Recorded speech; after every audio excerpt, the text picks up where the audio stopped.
My name is Mina Bose. I'm the Executive Dean for Public Policy and Public Service Programs and the Director of the Peter S. Kalikow Center for the Study of the American Presidency in the Peter S. Kalikow School of Government, Public Policy, and International Affairs. And it is my distinct pleasure to welcome you here today for our panel on evaluating the Biden presidency at midterm. We organized this panel a few months ago. We knew that there would be much to discuss. I have to tell you, I did think it would be as open-ended. Our speakers were saying this morning we could have a follow-up tomorrow, Monday, December 6th, maybe December 7th, based on the runoff election in Georgia, and go from there. But we will start the discussion and analysis today. We are delighted to have so many people here for this discussion. And I just want to very quickly, though they deserve much longer expressions of gratitude, thank our Hofstra Cultural Center, our Office of University Relations, for making everything run so seamlessly. Everyone who's standing in the back, Atheline, Carol, Amy, and Janine, and particularly for getting our beautiful Kalikow School step and repeat up, and everything looks wonderful. We have 4 classes here today. I'm glad to see my students. Hi. We'll catch up more. We'll discuss this more next week. They're getting ready to write a paper on this panel, so it's good to have my American politics class here. Dr. Paul Fritz, who I just saw a moment ago, his international politics class here. We have Dr. Burnett's American politics class here. And we have, I believe, Professor Zook's, Dr. Zook's journalism news reporting class here. Thank you to all of you for joining us. We additionally have faculty in political science, Dr. Richard Himmelfarb, Dr. Rosanna Parati, our department chair, Dr. Carolyn Dudek. Thrilled to have our HCLAS acting dean, Dan Siebold, join us today, Provost Charlie Reardon, and our university president, Susan Poser, and I'm going to ask her to come up and give an official welcome to introduce some of the guests we're especially pleased to have here today, and then I'll introduce our speakers. Thank you. Thank you, Mina. One person you left out was one of our members of our Board of Trustees of Hofstra University, Len Shapiro. Thank you for being here, Len. Oh, you left that for me. Okay, well, I did it. All right, good, that worked out. All right, well, good afternoon, and welcome to the Kalikow School Senior Presidential Fellows panel discussion. This is the second time I've been at one of these, and we're all in for a treat, I can promise you that. The run-up to today and Tuesday's election has been busy, very busy here at Hofstra, as many of you know. Through the hard work of the faculty and the students at the Kalikow School's Department of Political Science and the Center for Civic Engagement, we hosted the Hofstra Votes initiative, which helped more than 500 students register to vote or get absentee ballots. Hofstra Votes also partnered with the powerful civic group 100 Black Women of Long Island for a Meet the Candidates night a couple of weeks ago, where a lot of the Long Island candidates showed up and were asked questions. And on election night, the Herbert School of Communication produced a 4-hour Hofstra Votes Live broadcast covering local and national elections. And today we will hear from 2 experienced political professionals who will discuss the midterm election and the midterm of the Biden presidency and consider the path forward. I want to thank and welcome the Kalikow School's Senior Presidential Fellows, Mr. Ari Fleischer and Mr. Phil Schiliro, who Mina will introduce more fully in a minute. But my main role up here today is to introduce someone who has long been a great friend and supporter of Hofstra University, and who has, over the past year, become a friend of mine and a trusted advisor. Peter S. Kalikow is president of H.J. Kalikow and Company, one of New York City's leading real estate firms. He is a Hofstra alumnus and a longtime trustee of the university with a lifelong interest in presidential studies. Peter is the former chairman of the Metropolitan Transportation Authority, the MTA, former commissioner of the Port Authority of New York and New Jersey, past owner and publisher of the New York Post, and current chairman of the Grand Central Partnership. Peter knows transportation. Peter's a very successful real estate developer, an active civic leader, a philanthropist, and an important voice for causes, including, in particular, the New York Presbyterian Hospital and the Museum of Jewish Heritage, where he is a trustee.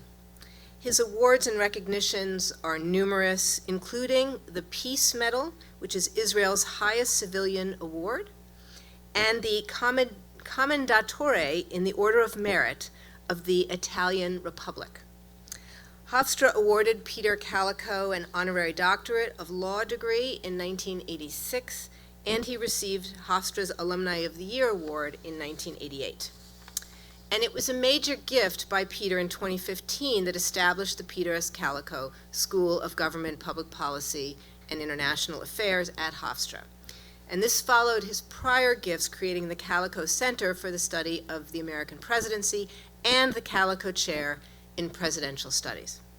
Today's program and much of the work of the Kalikow Center for Presidential Studies is a direct result of Peter's generosity towards his alma mater and his interest in creating a dialogue around presidential studies, politics, and democracy. And so it's my pleasure to welcome and thank Peter Kalikow and ask him now if he would say a few words. Thank you.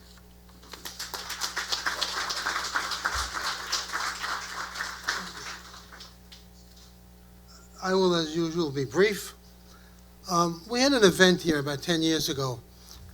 Dee Dee Myers, who was press secretary, I guess, in the Clinton White House, was one of our honored guests.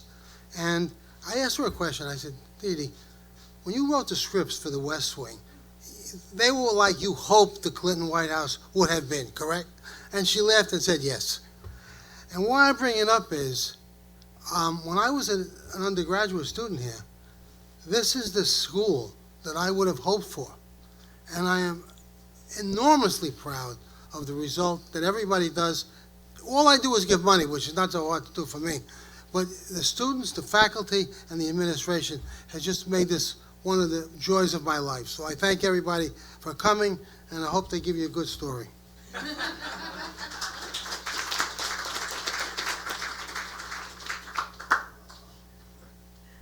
Thank you very much, Peter. That is exactly, I think, what we're going to do today, and there is a lot of material to work with today. And thank you, Susan, for opening the event and for introducing Peter.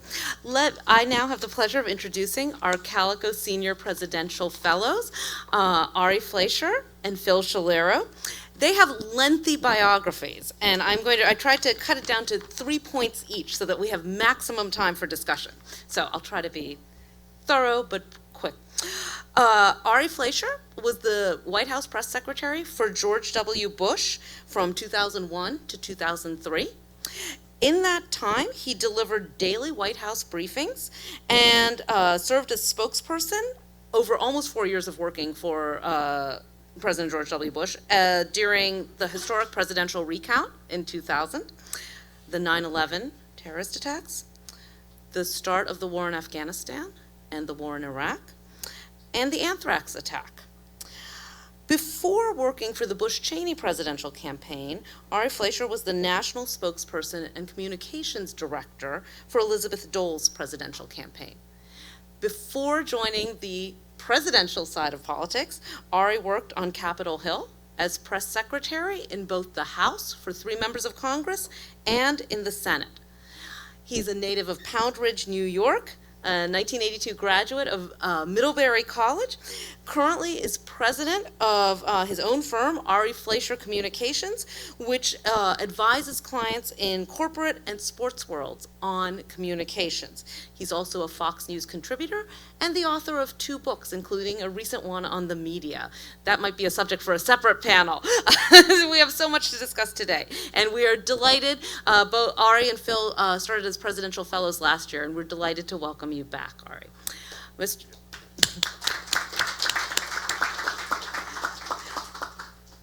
Phil Schiliro is a Hofstra class of 1978 graduate. How exciting to have 2 graduates in the front row today. Mr. Schiliro has worked on Capitol Hill and in the White House for more than 30 years. He served in the Obama administration as Director of Legislative Affairs from 2009 to 2010. He was Special Advisor to the President in 2011, and the President's Advisor for the Affordable Care Act and Health Policy in 2013 and 2014. As President Obama's liaison to Congress, Phil Schiliro played a key role in the passage of the Affordable Care Act and other historic laws and reforms in the first 2 years of the Obama presidency. Before working in the White House, Phil Schiliro worked on Capitol Hill for more than 26 years, serving for members of Congress, the Democratic Staff Director of the House Oversight and Government Reform Committee, Policy Director for the Senate Minority Leader, Tom Daschle, and Staff Director for the Senate Democratic Leadership Committee. Since leaving government, Mr. Schiliro has founded 2 nonprofits, Co-Equal and Grow New Mexico. And as I said, he graduated from Hofstra with a political science major. We didn't have the Kalikow school then, but that is, you can claim that now. In 1978, and from Lewis and Clark Law School. He received an honorary doctorate from Hofstra in 2013. And I could keep going, but I think please join me in welcoming Mr. Schiliro, or Mr. Fleischer. And let's move to the discussion, if we will.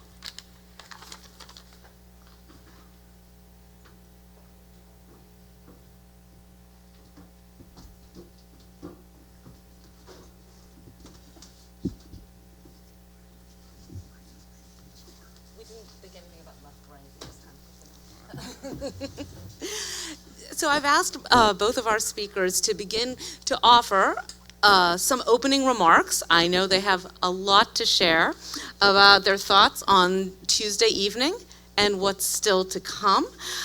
And so why don't we begin with the opening remarks, and then we'll go into some discussion with me, and then we'll open it up for audience questions. So I think, all right. Well, Mina, thank you. Thank you to all that you've been doing for Hofstra and for organizing this. It's always a pleasure to get your email saying, can you come back to campus and do it again? So thank you. I'm glad. President Poser, thank you as well. Thank you for your hospitality, and to all those at Hofstra who have made this a tradition now for Phil and me in recent years. And I want to give a special thanks to a friend of mine who is in the audience, to Len Shapiro. I wasn't expecting to see you here today. The secret, can I tell it, Len? Len and I spend all our winter weekends together. We are both skiers at the same mountain, and so we see each other. Len's on the trails, I'm at the bar, but I look for him. So here, my take on Tuesday is, you all as young people, how fascinating that in your immediate political lifetime, and maybe for some of you, the first election you ever voted in, broke all the traditions. You don't get that to happen very often. There are patterns in life, just as there are patterns in politics. The pattern in politics, for as long as Phil and I have been practicing this, and it goes back way before Phil and me, the pattern is that in the first year of a president's midterm, the party in power almost always gets their clock cleaned. The one recent exception was my boss, George W. Bush, in 2002, when I was in the White House, where we gained seats in the House and in the Senate in our first midterm election. And that was unique. It was because of September 11th and the way the country rallied behind President Bush. And that was seen then in the following election in November of 2002, just 13 months after the attack, or 14 months after the attack on our country. It almost never happens that a party in power gains seats in the midterm.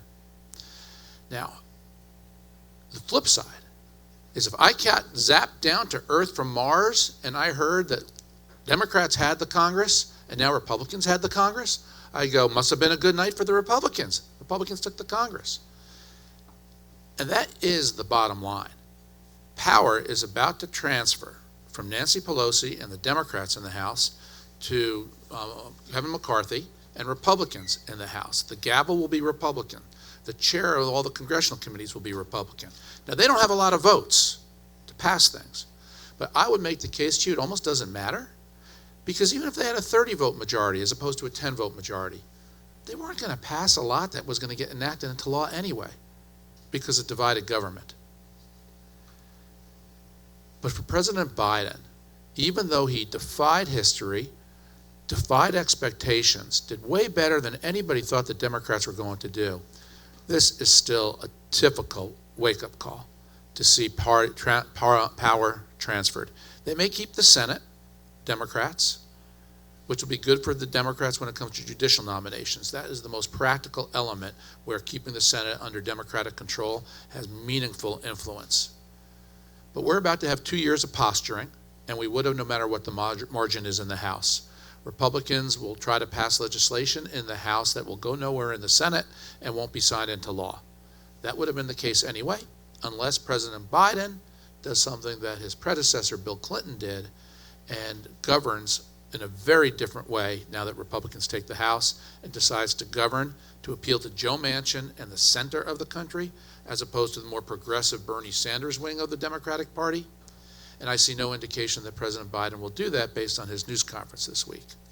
So the bottom line is Democrats defied history, had a much better night than anybody expected. But once the counting is done and people settle into the reality of Republicans running the House, it still is going to be a tough next 2 years for President Joe Biden. I'll pick up on the last line Ari said, which is, now that the votes have been counted, obviously the votes are still being counted because as we came up here, I whispered to Ari, do we know who's controlling the House yet? And we don't know yet. Whether it's going to be Democrats or Republicans, I think most people would guess it's going to be Republicans, and that there's probably a slight sense that Democrats will control the Senate. When we were here in March, we talked about those historical trends, and I went through 100 years worth of data where the party out of power did well in all elections but 3. And I said jokingly, but if you're a Democrat, you're saying there's a chance. And I said, I know that was from a movie. I didn't know what movie, and someone yelled out Dumb and Dumber. And but that was the view that you could hang on to if you're a Democrat, where you're saying there's a chance, and there was a chance. And it ended up being a better night than anyone expected. I'm not going to right now break down why that might be, but I want to look ahead a little bit, sort of big picture. And since it was the Republicans who I think will get the House, I want to look to 2 different Republicans and quote them a little bit. But first, let me just break out 4 buckets of issues that might be dealt with in the next 2 years. The first bucket is what I think of as existential issues. We could have all sorts of fights, Democrats, Republicans, conservative liberals, about other issues, but there's some that are existential. And in that category, I put the future of democracy, I put Ukraine, nuclear weapons, and climate change. There may be others, but they, to me, are above everything else. The second bucket are really important issues, policy issues, taxes, budget, immigration, issues like that. The third bucket are issues that don't rise to that level and generally tend not to be controversial. So in this year, just a bit ago, the House and Senate passed the CHIPS Act. The President signed it. It was bipartisan. Last year, a bipartisan infrastructure bill was important. I think gun policy is important, but that was done in a bipartisan way in the past Congress. I kind of put some of those issues there. In the fourth bucket are phony issues. They're things that become political issues that are tossed out there. They're red meat, but they're not real. I think the challenge if Republicans have the House is how do we deal with some of those issues? And I want to go to 2 different people, one who wrote about his actual experience, which may be instructive for the next 2 years, but we don't know, and the other, a Republican leader for decades, who had a vision. So the first person is Speaker John Boehner. And for the students here, just put up your hands quickly if you know who John Boehner was, if you've heard of him. So that's pretty good. He was, when he came to Congress, Congress loves gangs, and he was part of something called the Gang of 7. And they were in the 1990s, sort of the outer edge. If you know someone like Marjorie Taylor Greene, John Boehner was not like that, but he was part of a group that was really pushing. He once went to the House floor with a bag over his head to show disgust on how the House was being run. He eventually rose to Speaker and was Speaker for 6 years. So he was to me, I worked with him a fair amount when I was in the White House. Very civil, partisan, somebody who'd fight hard, but somebody who you wouldn't have any bad feeling to. It's not how politics used to be, right? He wasn't an enemy. He was just on the other side. And you could work through issues sometimes, and sometimes you couldn't.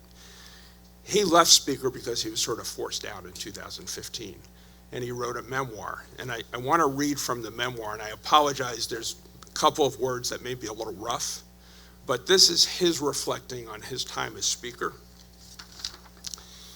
This is what he wrote. Too many Republicans in Congress cared more about what Sean Hannity thought than the Secretary of the Treasury or the Speaker of the House or the President. They're ready to destroy the economy for decades rather than come up with any realistic alternatives, just as long as it looked as if they were standing up to the establishment. It was chaos that developed in a predictable pattern. The far-right knuckleheads would refuse to back the House leadership no matter what. And I just want to point out again, this is not me saying it. This was the Speaker of the House. But because they were insurgents, they never had the responsibility of trying to actually fix things themselves. So they got to burn it all down and screw up the legislative process, which of course allowed them to continue to complain loudly about how Washington's spending problem never got solved. It was pathetic, it was irresponsible, but it was only the beginning. Compromise, that wasn't their thing. A lot of them wanted to blow up Washington. They wanted wedge issues and conspiracies and crusades. They were radicalized by blind Obama hatred. I was living in Crazy Town. Every second of every day Barack Obama became president, I was fighting one batshit idea after another. How do you find common ground with people who think you're a secret Kenyan Muslim traitor to America? That was his experience, unfortunately, as Speaker of the House. The other person I wanted to mention is Bob Dole. Students, how many of you have heard of Bob Dole? Great. Bob Dole was a great American. He fought in World War II, was wounded, had a permanent disability from that, never soured his optimism about America, served in the Senate for many years, was the vice presidential candidate, Republican vice presidential candidate, at one point the presidential candidate in 1996, and Senate Majority Leader. Very distinguished career. Bob Dole died last year.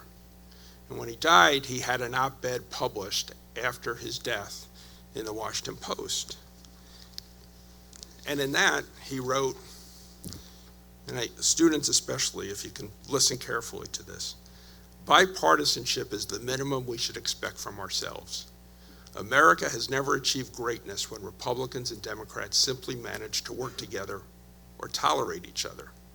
We've overcome our biggest challenges only when we focused on our shared values and experiences. These common ties form much stronger bonds than political parties. When we prioritize principles over party and humanity over personal legacy, we accomplish far more as a nation. By leading with a shared faith in each other, we become America at its best, a source of comfort in crisis, a shield against those who threaten freedom. Now, I wanted to put those both out in the beginning because they're very different visions. One's not a vision, it was just the experience Speaker Boehner had with his caucus that he found frustrating and almost impossible to deal with.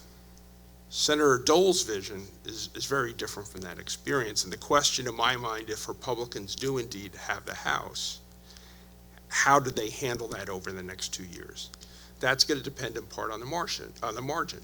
The other night, one of the Republicans from Kentucky was quoted as saying he's hoping it'll be a 1-vote margin in the House so that he'll have his own caucus and he could dictate what the legislation will be, right? So that's a very small caucus. And I'm sure there are about 20 others who think the same thing. But we have big issues coming up like debt limit that affects everybody in the country. And I was there with President Obama in 2011 when there was a lot of brinkmanship going on with debt limit. That's a load of gun we don't want to set off, and that's something that really was a difficult issue for Speaker Boehner. So I look ahead and I look at that as really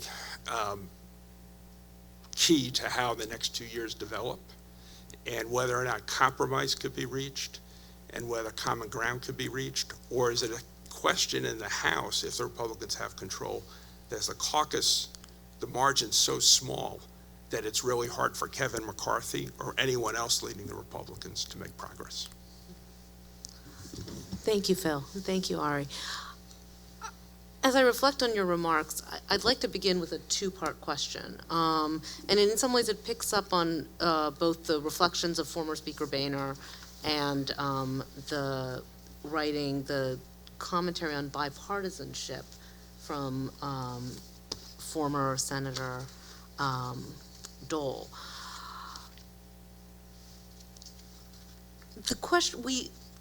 The votes are still being counted. I read just this morning on Twitter, thanks to you, Ari, that someone commented that the majority could be 1, 3, or 5. If it were 5, it would match what the Democrats have in the 117th Congress. I think 10 is kind of, we're looking at the outside number of how large it would be. And putting aside the predictions of 30 to 40, when we look at kind of major wave elections, 1992, 52 seats. The Democrats lost 52 seats in 1994. In 2010, during President Obama's after his first 2 years, or in his second year, the Democrats lost 63 seats. Former President Trump in 2018 lost 40 seats. The Republican Party lost 40 seats. Nevertheless, right, a majority and minority, that makes a difference. And so I'm curious to what both of you would say as far as what the scale of the difference, right, of the extent, the number of seats, what difference that may make as far as challenges for intra-party negotiation. So again, if the Republican Party does have majority power, what that will mean, and prospects for reaching across the aisle. And then the second part of this is really more from the perspective of presidential leadership. There was an article in the New York Times, Peter Baker, the White House correspondent, wrote an analysis about Biden in the White House. I think it was on Monday.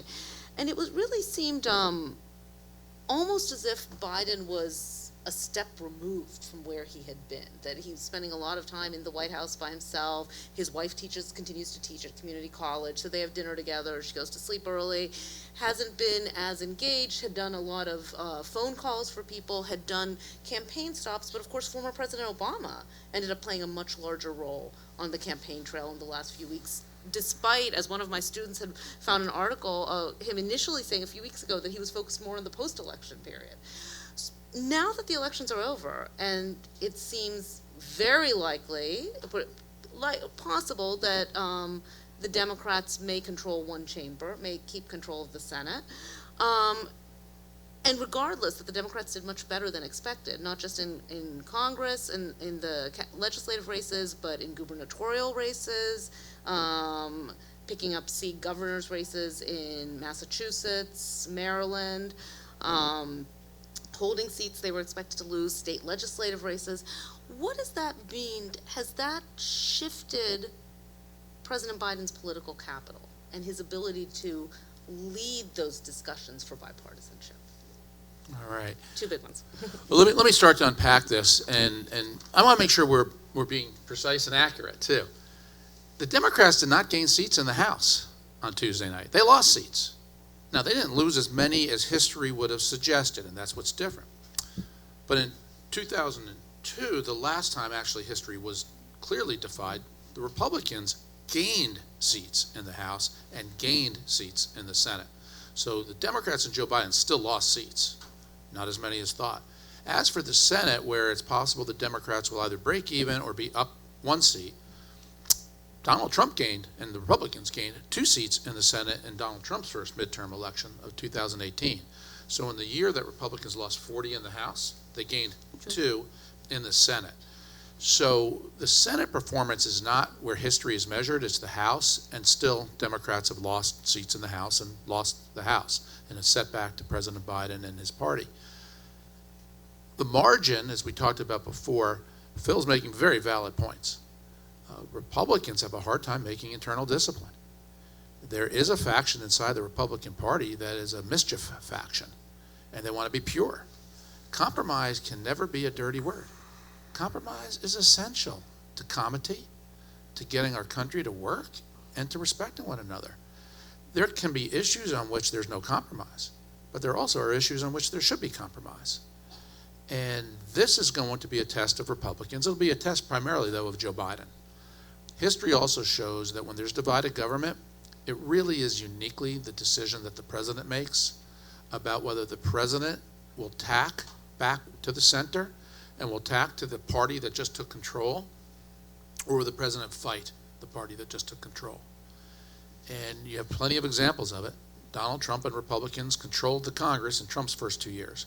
Then Nancy Pelosi and the Democrats took the Congress in 2018, House and Senate, and it was just fight, fight, fight. Nothing got done. Trump was his usual truculent self, and the House and Senate matched him. George Bush in 2006, when he lost the House and the Senate, he tried to get along with the new Congress, and it was mostly fighting other than some minor details. Bill Clinton is really the best example of a president who had the overwhelming majorities when he took power. He lost power in his first midterm, and then, boy, did Bill Clinton tack to the center.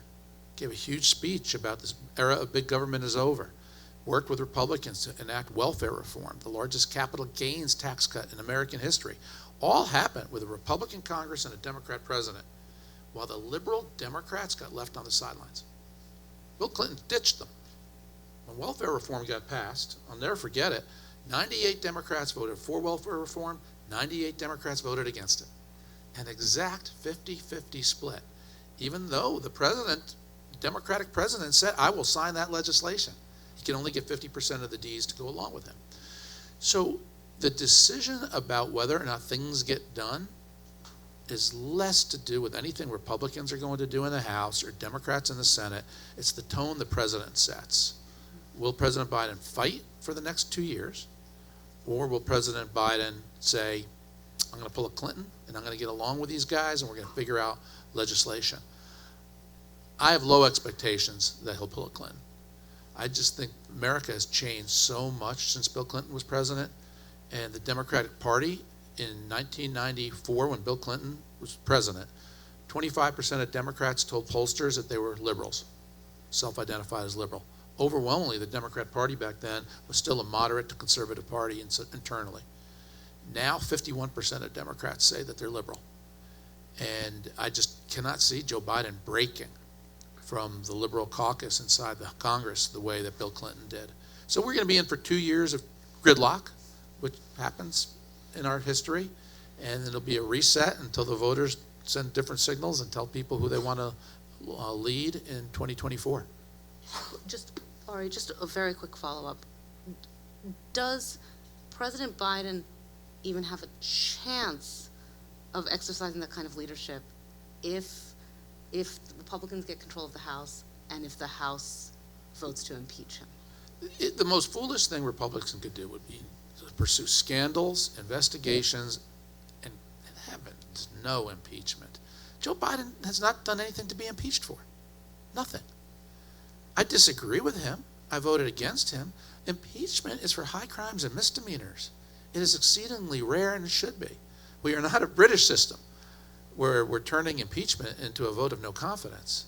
So I have no doubt that the House Republican leadership, Kevin McCarthy and Steve Scalise, have zero desire to go down the impeachment road. But what will happen is Democrats have, too, their own caucus that appeals to the Rachel Maddow shows. We have ours that wants to appeal to Sean Hannity. But there'll be Democrats who, if any one Republican yells impeachment, there'll be an entire show about on MSNBC about how Republicans are moving toward impeachment. Even if it's just one lonely voice or two lonely voices, Republican leadership wants nothing to do with that. Thank you. Phil, please. I always find myself at these sessions agreeing with Ari in part and feeling like we have a different reality, which is a funny place to be. Ari is completely right. President Clinton in 95 and 96 on welfare reform, capital gains.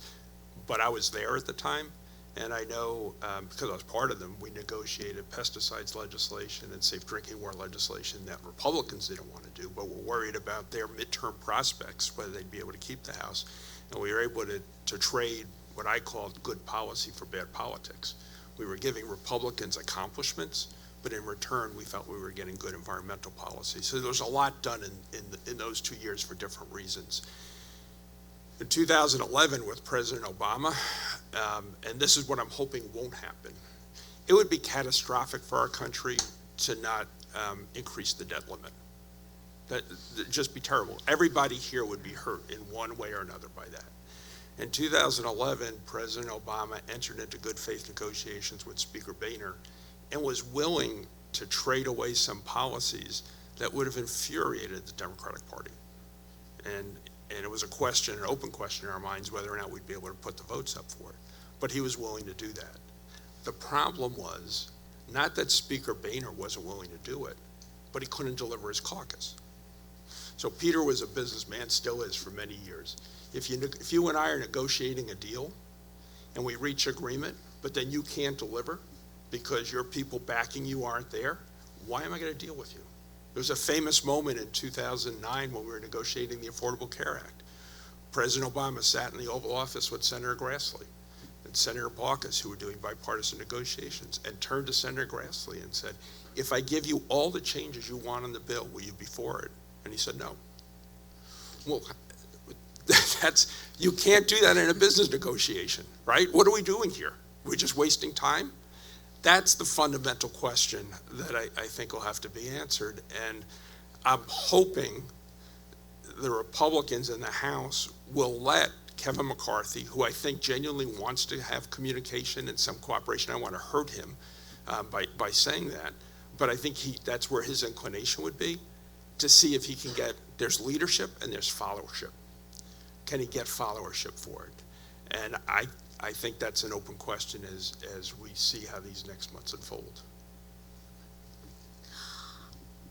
Let me pick up on a slightly, moving away from policy for a moment, because there have been a number of concerns in the past 2 years about the legitimacy of government, right?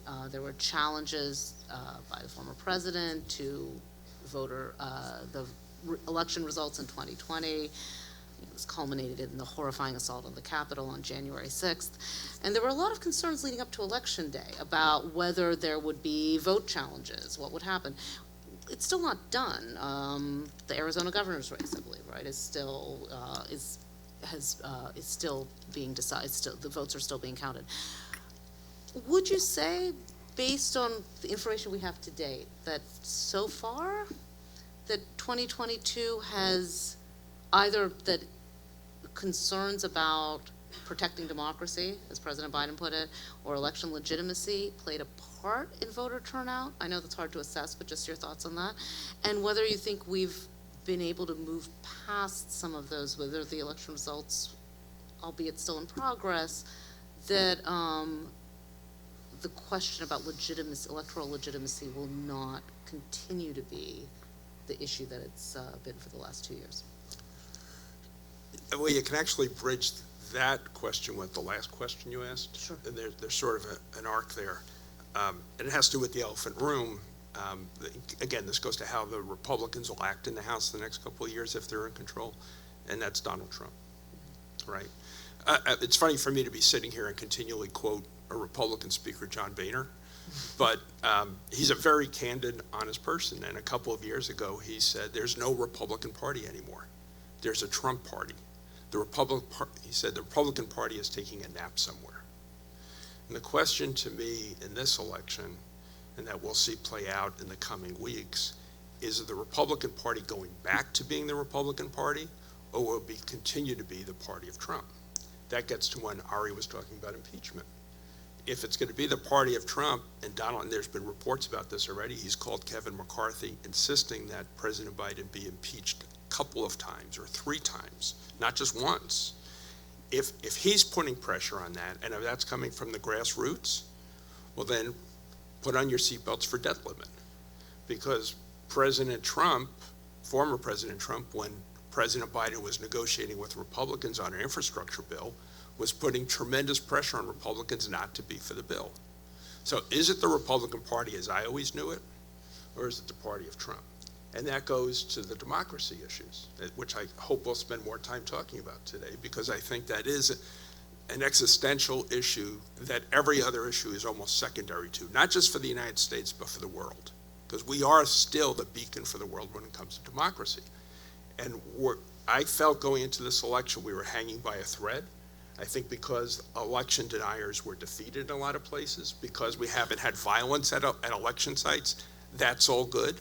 It doesn't mean it won't happen again in 2024. That's why it's so important for someone like Mitch McConnell, who, by the way, President Trump wants to have impeached. So think about that for a second. It's the former Republican president who's calling for the Senate minority or majority leader to be impeached when there's no impeachment procedure for somebody who's the Senate minority or majority leader, right? But that's open warfare within the party. That's why it's hard to negotiate with the other party when there are those kinds of splits. That is very different than what it is right now on the Democratic side. I'm not saying that as a partisan matter. I'm saying that's just the reality. If Donald Trump insists on relitigating the 2020 election and is going to run on that basis, and Republicans, it's like a vortex, are sucked into that vortex, and that's where they have to be, it's not a good place for the Republican Party, but even of more concern to me, it's not a good place for the country. But none of us have any control over that. We just have to see how it plays out, and the juxtaposition, the election now seems like it was a week ago, but I guess it was 2 nights ago, but between a lot of the candidates Donald Trump supported losing and Governor DeSantis having a very good night in Florida, it's trying to figure out how does that dynamic play out over the coming days and weeks. Yeah, I have a very optimistic take on this question, and that is our democracy is thriving. Our democracy is strong, and our democracy is healthy, particularly when you measure in the simplest terms, which is how many people show up to vote. When President Obama ran in 2008, voter participation surged. It increased again in 2012. 2016, Donald Trump brought people to the polls in huge, massive numbers for him and against him. He won, fair and square. And then in 2020, even more people showed up and went to the polls. The midterm election of 2018, which was a repudiation of President Trump, had a massive turnout, way in excess of what a historical midterm election typically is. People are coming out and voting in massive numbers, despite all this talk of voter suppression, which to me is a media myth. Otherwise, why would so many people be coming out and voting? Nothing's getting suppressed. People are actually participating because the issues matter, and in many ways because people are scared of President Trump, and people are inspired by President Trump, which is what a healthy democracy does. And then we settle our disputes, with exception, the horrible exception of January 6th, we settle our disputes peacefully. But I remember in 2000, when George Bush won Florida by just 500 votes, the chairman of the Democratic National Committee, Terry McAuliffe, called George Bush an illegitimate president. He said that George Bush stole the election in Florida. In 2004, when George Bush won, I remember Democrats going to the floor of the House and the Senate and objecting to the vote of Ohio, saying George Bush cheated, the election machines in Ohio were rigged, and that Bush didn't really win Ohio. And then, of course, in 2016, Democrats made the case that Donald Trump was illegitimate, that he never would have won without Russian collusion, which turned out to be a myth. Hillary Clinton, after conceding, called Donald Trump an illegitimate president. Jimmy Carter called him an illegitimate president. Stacey Abrams, when she ran for governor of Georgia in 2018, said that she would not concede the race. She did not look at Brian Kemp, who beat her by 50,000 votes, as legitimate. Senator Cory Booker of New Jersey said the race was stolen. Senator Sherrod Brown of Ohio said that race was stolen. We've always been a noisy democracy.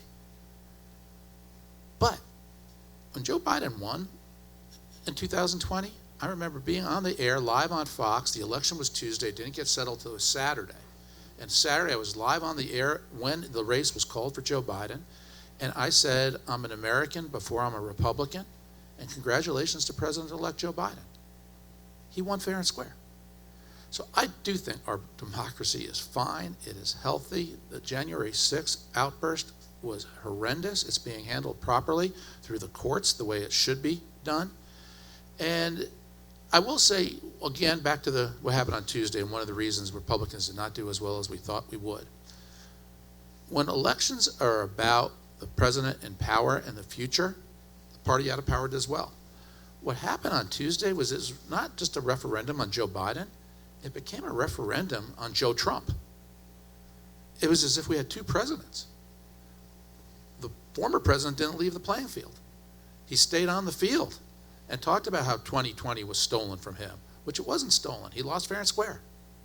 There were abnormalities. There were problems, particularly in Pennsylvania, in some areas of the electorate, particularly with the Pennsylvania Supreme Court making a ruling that was 100% contrary to what the state legislature of Pennsylvania had set up in its electoral laws. The court overruled the legislature without reason to do so. But that didn't mean it was a stolen election. But President Trump put himself on the ballot in 2022, and that incentivized Democrats to come out in bigger numbers than they normally would have. So that's my first cut explanation for what happened on Tuesday. But I have tremendous faith in our country, in our democracy. And the last thing I'll say about January 6th is after that horrendous behavior was over, that afternoon when they cleared the Capitol, Congress voted and certified the election, as they should have. Our system held, and that's the way America is. Thank you.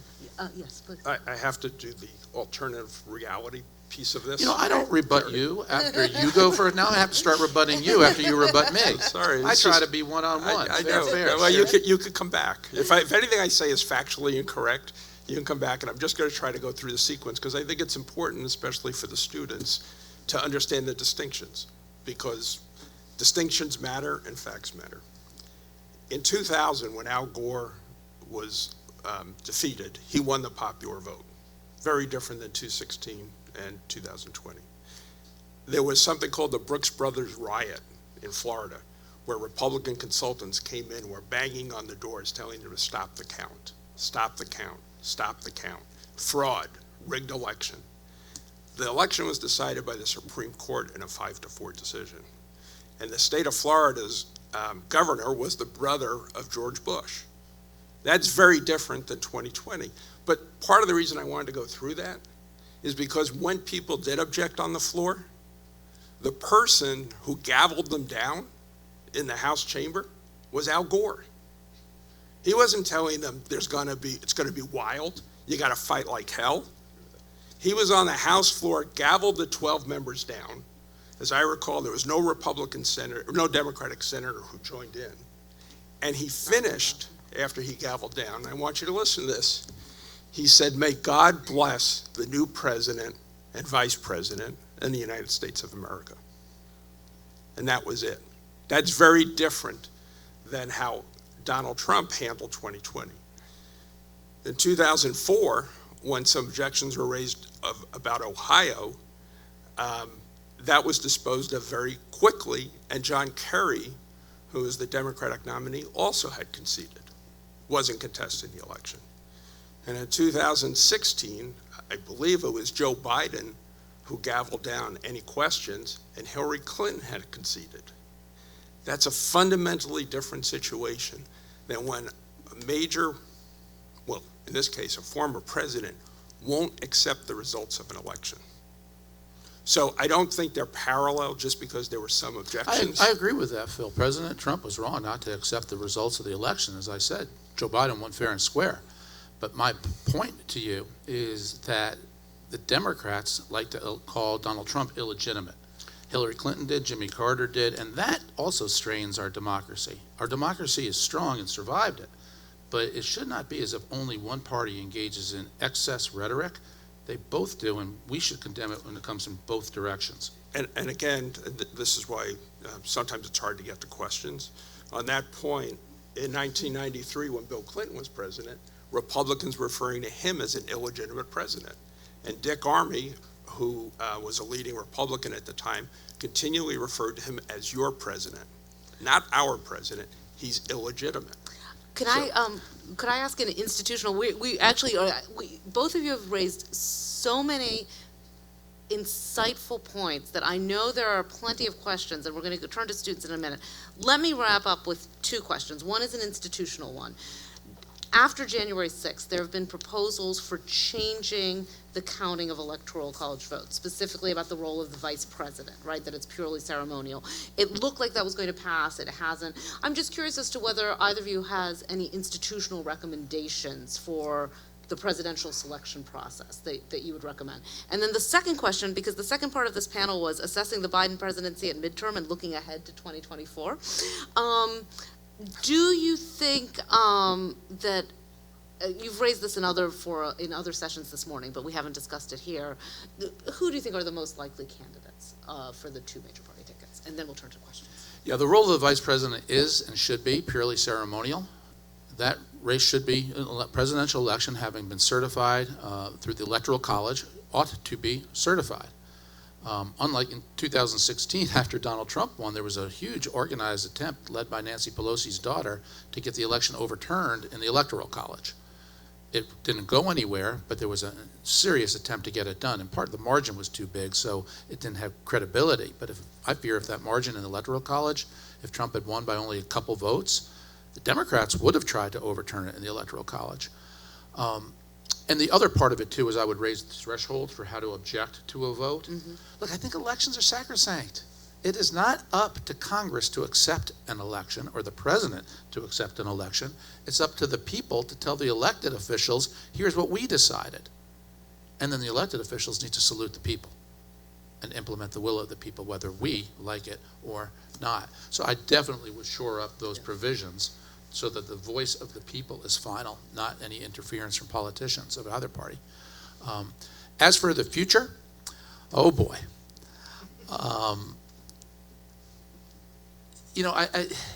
For Republicans, if there's even better news than taking the House, it's that Joe Biden gets a false signal that he's popular, and he decides he should run for re-election. I would make the case that if I were a Democrat, the last thing I want is Joe Biden to run, to have an 82-year-old lead the ticket for the Democrats in 2024, and that the party needs renewal. The party needs a young, new candidate, even just emerging from a messy primary. Let the Democrat primary voters choose, pick from a crop of 5, 10, 25 Democrat candidates.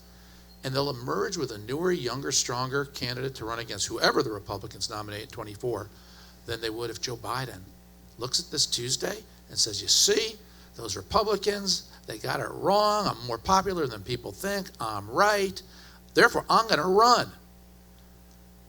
I mean, that's the silver lining to me here, that Joe Biden might fall for his good press and decide that he should be the candidate and that no Democrat challenges him and he runs. That would actually be politically a dream come true for Republicans. On the Republican side, we've got an elephant in and out of the room. Donald Trump. As much as I supported President Trump on policy, and I'm somebody who did not vote in 2016. I couldn't bring myself to vote for President Trump in 2016. I did vote for him in 2020 for re-election. I think the same dynamic is true. Primaries are healthy. Let them be primaried. If it's Ron DeSantis against Donald Trump, a one-on-one, mano-a-mano primary, Donald Trump could lose. He could win, but he could lose. But the point is, you let the public, the primary voter decide it. If it's 2-on-1, if it's Ron DeSantis and another known conservative, Trump might be able to win that one just because his plurality would be the biggest. But it depends. If it's Chris Christie and Governor Hogan of Maryland and Ron DeSantis, Christie and Hogan have no constituency within the Republican Party anymore. And so DeSantis could still win. So that's a fair fight, and I don't like coronations, even on my Republican side, unless it's George W. Bush in 2004, then I like coronations. But I don't think Trump is going to have a coronation. I think he's going to have a primary one way or another. I'll be brief on the first point. What the Speaker's daughter, whatever she was or wasn't doing, that's very different than the President of the United States doing that. There was no organized effort by the Democratic Party to overturn the election in 2016 when Hillary Clinton conceded the party followed that. So that's a fundamentally different situation. On Bina's question about the Electoral Count Act, Ari was saying before, there just is not enough compromise middle ground, but there actually was a lot the last 2 years by the White House, by Republicans in the Senate primarily, by Democrats in the Senate. And one of the places they came together is the Electoral Count Act. And I thought it was very significant when Mitch McConnell said he would support it. So I'm hopeful. Electoral Count Act didn't pass, right? No, No, not no, yet. no, that's what I was saying. But No, it was so close, right? Yeah. But No, my you hope question myself. is that in the lame duck session, the Electoral Count Act will Right. get done. Probably. And I'm hopeful in the lame duck section that debt limit could get done. When we look ahead to next year, I keep going back to debt limit because that's a hostage. It's not a good hostage to have. There are things that also have to get done in the lame duck session, like tax extenders and continuing appropriations. Those are the kinds of issues next year where if the caucus is really tight on the Republican side, they can get tripped up. Because when appropriations are done, there could be all sorts of riders put in there that the base likes, but that a lot of other Republicans, maybe even some who just won from New York, can't support, and then you don't have margins. But I think getting the Electoral Count Act done should be your top priority for Congress during the lame duck. Okay, thank you, Phil. Any comments on 2024, or should we? 2024, well, I have no idea what President Biden will do. We talked about this a little bit this morning. Our expectation was that if the election went poorly for Democrats, and Ari's right, it's not like it was a great night, but it's a little bit as you go to the doctor and you think you're going to get a cancer diagnosis, and it's like, well, you don't have cancer, you have a broken leg. You're not happy about the broken leg, but you're really happy it's not cancer. Right. What I'd say is we expected if it was a really bad night for the next 10 days, 12 days, 14 days to be consumed by Joe Biden can't run. Instead of that being the issue, it's going to be what are we going to do with Donald Trump in the Republican side? And that's a very big surprise to me. So I can't make a prediction about 2024 without knowing what he's going to do. And I think that may affect as well how President Biden looks at it. Okay, thank you. Let's open up the conversation. We have raised so many topics. I think we went back to 1992 up to 2022, and we could have gone back further, right? And we tried to get ahead to 24. Students, if you have questions, would you please come to the microphone? We're recording this event, and if you could state your question, keep it brief so that we can fit in as much as possible. Actually, while the students are coming up, Peter, do you have a question that you want to ask at this point? At the end? All right, we'll turn to that then. Okay. Please, go ahead. Hi, first of all, thank you for being here. I'm Maria Valdez. I'm a journalism student here at Hofstra with my minor in political science. And my question for you is, you mentioned that you think it should be left to the people to decide who wins and who loses. And on a larger scale, what are your thoughts on the, what would you call it? The purpose and the legitimacy of the Electoral College? First of all, as a journalism student, if you ever become a White House reporter, I hope you'll be really nice to the press secretary. I'm a traditionalist and a constitutionalist, so I'm a big believer in the Electoral College. I don't want to go to a system that's a pure popular vote. That would, to me, not represent what's been the strength of our country, which is our country's diversity in so many ways, geographically speaking, regionally speaking, et cetera. And I understand the feeling that if you win the popular vote but you lose the election, you kind of feel that things aren't right. On the other hand, go back to this past Tuesday, Republicans cleaned the Democrats' clock in the popular vote nationally for the House of Representatives. Yet we're hardly winning any seats. So should that be a popular vote? So there's, how far you want to stretch that argument. But no, I'm a traditionalist, a constitutionalist. I believe in the Electoral College, and I would not monkey with it. Quickly on the last point Ari made, right now the Republicans are ahead in the popular vote in the House of Representatives, but California hasn't really been counted yet. The same thing happened in 2018 where Republicans were ahead early. I don't think that'll change. Vote. Most of California has. California is about 75 to 80% counted. But there's still a lot of votes there to come in. So we'll see when all the votes are counted where that is. The temptation for me on the Democratic side is to say we should change it. That's not what I feel, but I can explain why people feel so strongly about it. Democrats have won 7 of the last 8 popular votes for president. Notwithstanding that, there are 3 Supreme Court justices on the court who were appointed by presidents who didn't win the popular vote.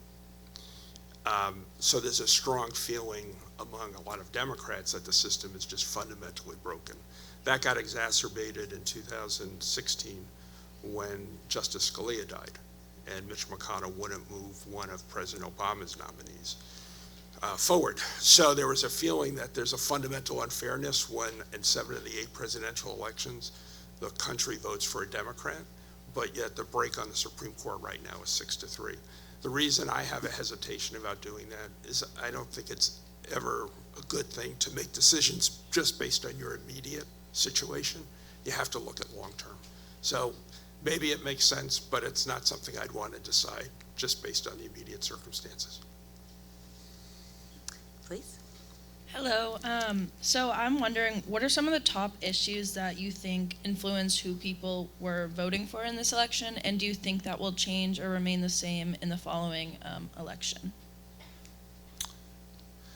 Well, I think for the Democrats, the top issues were democracy's in peril, abortion, climate change. It's the usual divides. For Republicans, it was crime, it was inflation, the economy, the southern border. I think that's really it.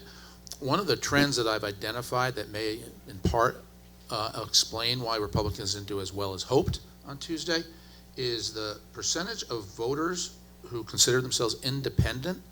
In the last midterm was 12% of the overall electorate considered themselves independent. This time it was only 7%. So you really have the 2 bases, the wings, the poles, the parties, increasingly being all the voters, and very few people left who are genuinely just, it could be climate change and the economy. You just don't have that much in the middle anymore like that. I agree with Ari on the issue breakdown. I think that's exactly right. I think what's fascinating about it, and our journalism major, I think, is still over here. Running up to the election, there was so much attention paid on election integrity and fraud, and that segment got an outsized amount of attention. I thought I saw in an exit poll that only 6% of people who voted had doubts about election integrity, or had very strong doubts about election integrity. So since that was Donald Trump's main issue, I think that fizzled some in terms of that people actually voted. But on the breakdown Ari said, I think that's right. Hello, my name is Harrison Leone. I'm a journalism major as well with a sports media concentration. Joe Biden has done a lot of things. Some may say good, some may say bad. I was wondering if I could get a letter grade from both of you two on how he's done for almost 2 years. Not an unfair question in a university. I grade them on different topics. So withdrawal from Afghanistan, not a very good grade. Probably a D there. In terms of job creation, an A+. We have 3.3% unemployment rate right now. I think that's terrific. I think handling the pandemic has been outstanding in terms of the vaccine distribution and making sure correct information gets out. In terms of dealing with Congress, I'd probably give a B+ because last year's infrastructure bill, the bipartisan CHIPS bill, the bipartisan gun bill, the COVID relief bill he did in the first year. I mean, one of the things that's kind of fascinating to me is the complete separation between sometimes impact on people and attention and political benefit. So something extraordinary happened last year that no one pays attention to. Virtually no one pays attention to. For 50 years or so, we've had a war on poverty, one time or another, and we haven't solved it. Last year, in 2021, as part of the COVID bill, provision was put in to expand something called the child tax credit, which was adopted in the mid-90s on a bipartisan basis. By doing that, by increasing the benefit, by expanding eligibility, we cut child poverty in half in this country. It's an extraordinary achievement. I liken it to if we had a way to cut cancer deaths in half. The difference is the policy expired last, I don't know, 6 months ago or so, and hasn't been extended. So that would be like figuring out how to cut cancer deaths in half and then say, well, that's not so important anymore.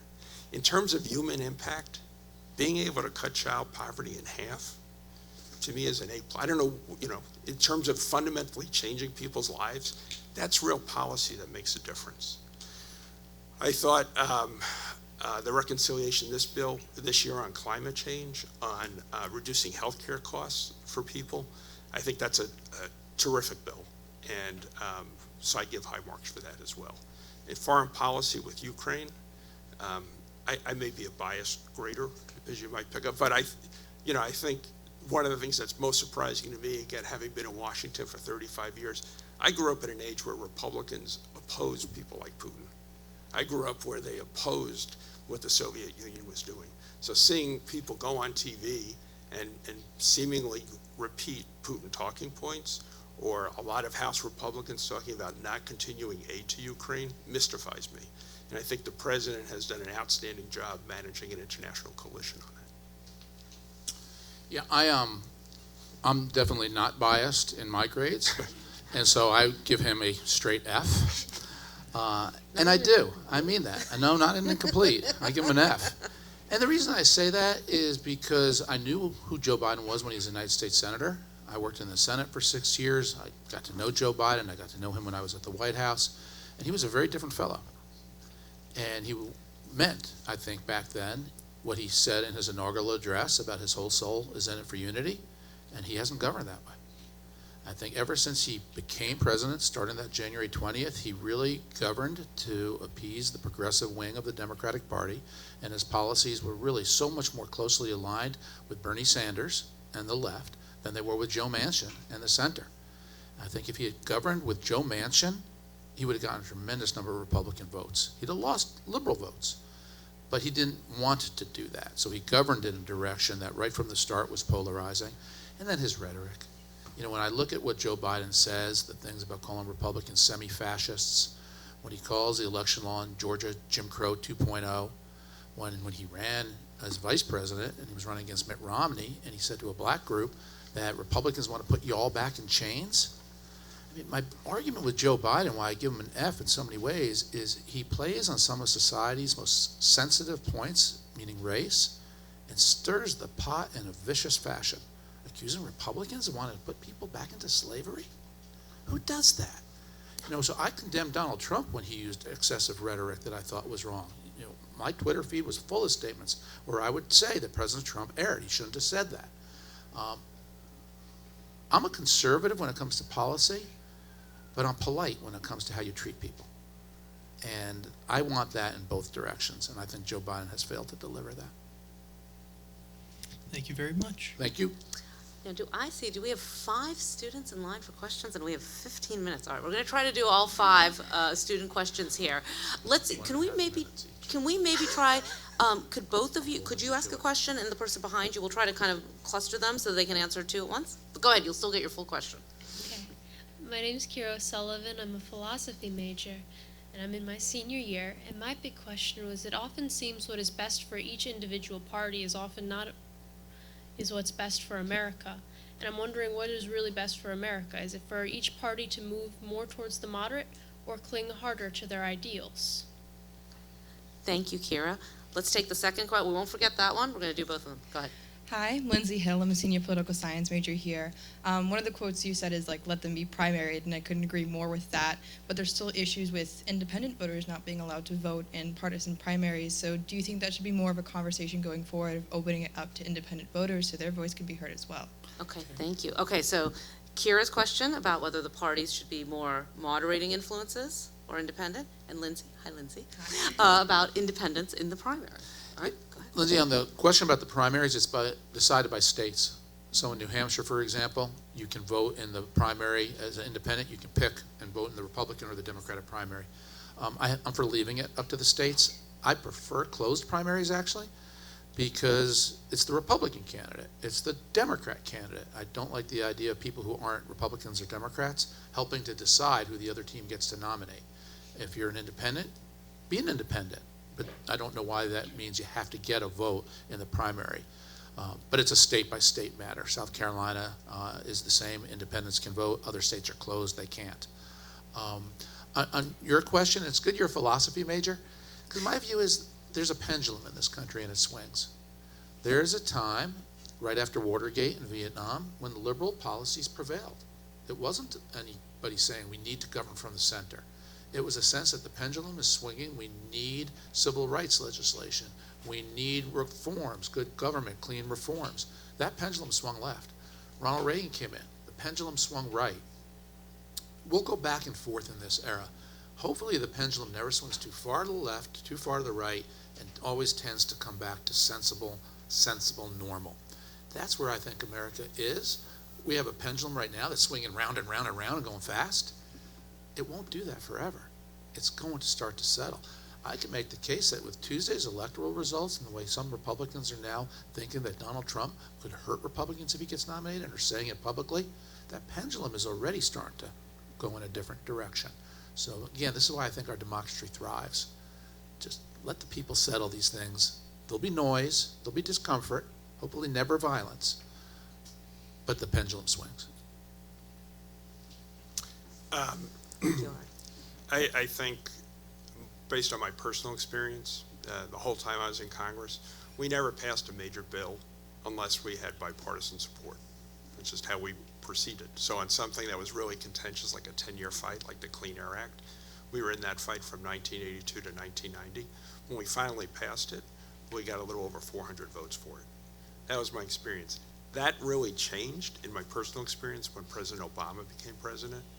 People like Mitch McConnell, who I can praise for doing the Electoral Count Act, was very clear. He said we want him to be a one-term president. That's our priority. We want to obstruct as much as possible. Senator McConnell later said, my only regret is we couldn't obstruct as much as we wanted to. So there needs to be, earlier today I talked about in a business setting, you need someone to negotiate with to get to the center. Unlike what Ari said before, I actually think President Biden has done exactly that. That's why people have talked about an infrastructure bill for years. It's President Biden who did it last year by sitting down with Republicans, coming up with an infrastructure bill. We've talked about gun policy for years. President Biden was able to do that. We talked about competitiveness with China, and that's why sitting with Republicans we were able to get CHIP. So there are lots of bills I can point to where President Biden has done exactly what Ari was saying he wanted him to do. But there are some issues that are really hard to get that done. And I pointed this out in a healthcare class yesterday. When we passed the ACA in 2010, that wasn't the bill Democrats wanted. Democrats wanted single payer. That was essentially, the bones of that bill was a bill that Republicans proposed in the 1990s, the Heritage Foundation. And then we added provisions to it, but that was the essence to it. On open voting, I think that's a good thing. I mean, my bias all the time on voting is make it as easy as you can for people to vote and make sure that there are provisions in place so there could be no cheating or fraud. So, and I think that's a happy place to get to, and I think we can get to it. Thank you. I think this worked so well that we're going to take the last 3 questions all together and have you, all 3 of you ask them, and then we'll answer, okay? Go ahead. Hi, I'm Molly. I'm a political science and economics double major, and my question is regarding Mr. Fleischer's point on democracy.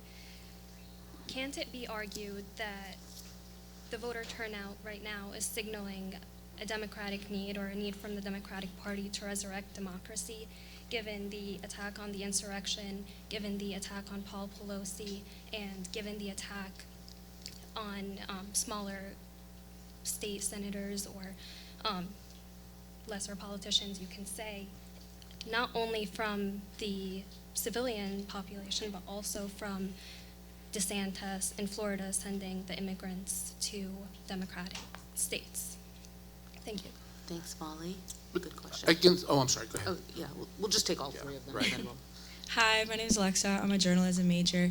You mentioned earlier that this election broke a lot of traditions, and we did see this past election day had a handful of landmark races, with some examples being Maryland electing their first black governor, Wes Moore, Massachusetts electing their first lesbian governor, Maura Healey, and we also saw the election of Maxwell Alejandro Frost for Florida's 10th district, congressional district, who's the first member of Gen Z to be elected. So what are your thoughts on the demographic changes that we may be seeing in politics in upcoming years? Great question.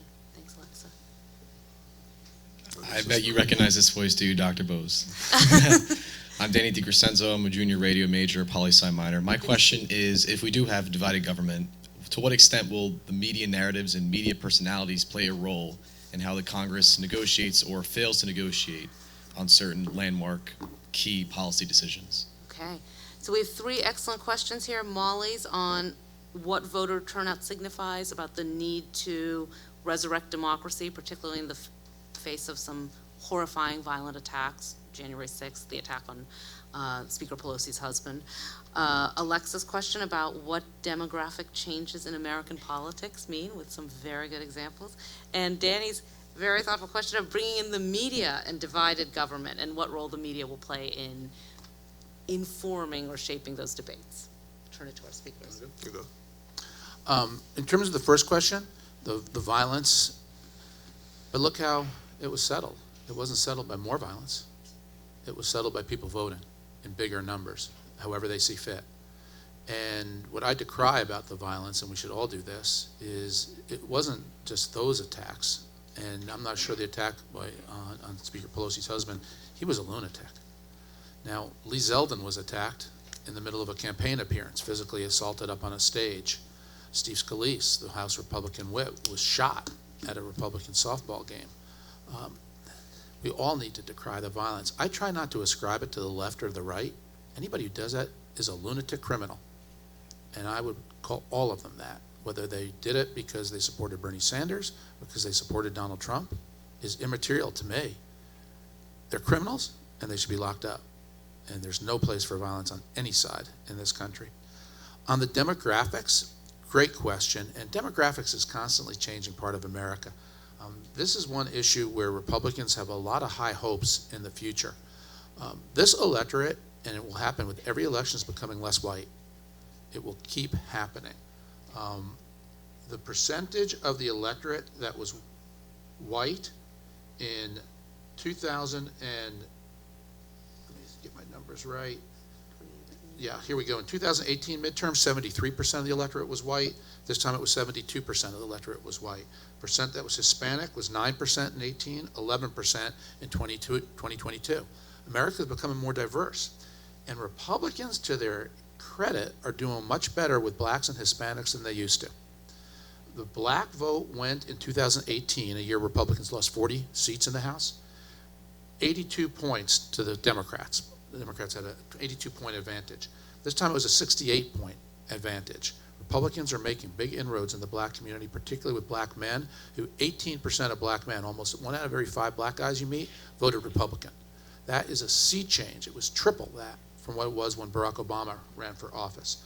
Among Hispanics in 2018, Republicans lost the Hispanic vote by 34 points. This time they lost it by 18 points, a 16-point swing to Republicans. So if Republicans are going to be a coalition that can win elections, they have to have more appeal to blacks and Hispanics, and it's happening. Not to a majority yet. I don't know that they'll ever get to a majority, but the point is inroads from where it was. And I welcome this. It's necessary. On your third point about media personalities, and I can tell you have a radio voice. You also have a face for TV. You should be a commentator yourself. It doesn't matter what the issues are. There will always be on MSNBC and on Fox, people have an appeal to 2 to 4 million Americans who want them to watch their cable TV show, whether it's Sean Hannity or whoever is on MSNBC at night now. It's part of the news entertainment complex, and I do not see that changing. So no matter what the issues are, cable TV will pump them up, will make them big, will excite people, because it's how the industry works. We'll have Mr. Schiliro respond, and then we will conclude with a question from Peter Kalikow. Please. I'll associate myself with most of Ari's remarks on that, so I won't have a dissent. I do have something on my mind that Ari sort of raised and then you raised with the Paul Pelosi question. So if it's okay with you, I'll just talk about that a little bit. When Ari was talking about President Biden's speech and the language, and Ari and I think, would be in the same place on how we use language and civility, but there's no equivalency between President Biden's language and President Trump's language. There's no equivalency between President Biden's language and what you hear on Fox or what you hear on talk radio. I drove across country in September from New Mexico to Washington, D.C., and I had talk radio on most of the way. I had it on scan because I didn't bring any books on DVD with me. And it was just hate speech continually. There was no counter on that on the left. Well, I listened to it for 2 days. So I don't tell you my Did you hear the MSNBC host last week who said that white suburban women who vote Republican is like cockroaches voting for Raid? Yeah. Let me tell you, Ari, you can always find an exception. So there is. No, it does. No, but you can find one thing versus 1,000 and say it's the same thing, and it's not. And I just want to point out something because we talked about democracy, and I think it is important. You talked about Paul Pelosi. And I already said I'm limited to a minute and a half, so I'll try to do this as quick as I can. Yeah, so one more question. Okay. Right, but I think it's important to our democracy. There's something called the illusory truth effect, which is if you repeat a lie enough, a lot of people end up believing it. There's a terrible incident in 1993 where Vince Foster, who is an official of the Justice Department, committed suicide. He left a suicide note. There's no question he committed suicide. But people started saying, Republican circles, Republican congressmen led the way, and then Rush Limbaugh, that he was murdered by the Clintons. There ended up being 5 separate investigations, including one by Ken Starr, that concluded he committed suicide. Notwithstanding that was 1993. In 2016, Roger Stone at the Republican convention raised what happened to Vince Foster and speculated he was murdered. The other person who did it that year was Donald Trump, who was the Republican nominee. Lies don't go away. And the reason I raise that is because when you mention Paul Pelosi, I'm with Ari. What happened to Steve Scalise was terrible. We should all denounce it. What was different and deplorable in Paul Pelosi's case is an 82-year-old man was in his house and attacked with a hammer. And then unfounded, baseless garbage comes out that he was somehow with a male prostitute and that it was his fault from the same people who say don't blame the victim. That's reprehensible. A democracy can't exist if one of the major parties and one of the telecommunication systems behind them repeat that. If the former president's son sends out a tweet mocking what happened to an 82-year-old grandfather, that's a fundamental difference. And Ari could always find an isolated example to say, well, wait, this happened. The Vince Foster case has gone on for 25 years. It's caused enormous pain to his family. The recent example with Paul Pelosi is, to me, indescribable. How can any decent people do that? So I'm sorry for not answering your question directly, but when you raised Paul Pelosi, you brought it to mind. I agree with everything that Phil just said, but from Republicans, that is exactly what the Democrats did to Donald Trump on collusion. They repeated the lie so often, and they still believe that Donald Trump colluded with Russia, and that's why he won in 2016. That's how we feel about what the Democrats say. We're going to move to the last question from Peter Kalikow. My first point is, I'm an old-fashioned guy. I believe in the Constitution. I believe it was written by geniuses to be run by idiots, and we're the idiots, by the way, and I take blame for that. It's a document that every country in the world should be happy to have. I think electoral college issue is one more. You need a constitutional amendment for that, and you won't get it. Okay, now you're going to agree with me. Donald Trump has caused all of the friction in this panel, or most of it. He caused most of the friction in the electoral process. And I've decided not to let the ravings of one person bother me. Because my mother said, there'll always be an idiot wherever you go. You'll always be able to find one. So I think we need to get Donald Trump off the stage. Let's help him get off the stage. And again, I want to thank you two guys for doing a great job. And you kept me paying attention for more than an hour and a half, which is unheard of. So thank you very much. Thank you, Peter. And we ended on time. So thank you. Please join me in thanking our fellows, Peter Kalikow, all of you for joining us for this important discussion today. Hi, To be everyone. continued. Just to follow up, as you exit the room, please exit to your left outside of the library to go to your classes. The Unispan is temporarily closed due to some glass on the Unispan. So please exit to your left when you leave the Gotthard Theater to go to your classes. Thank you.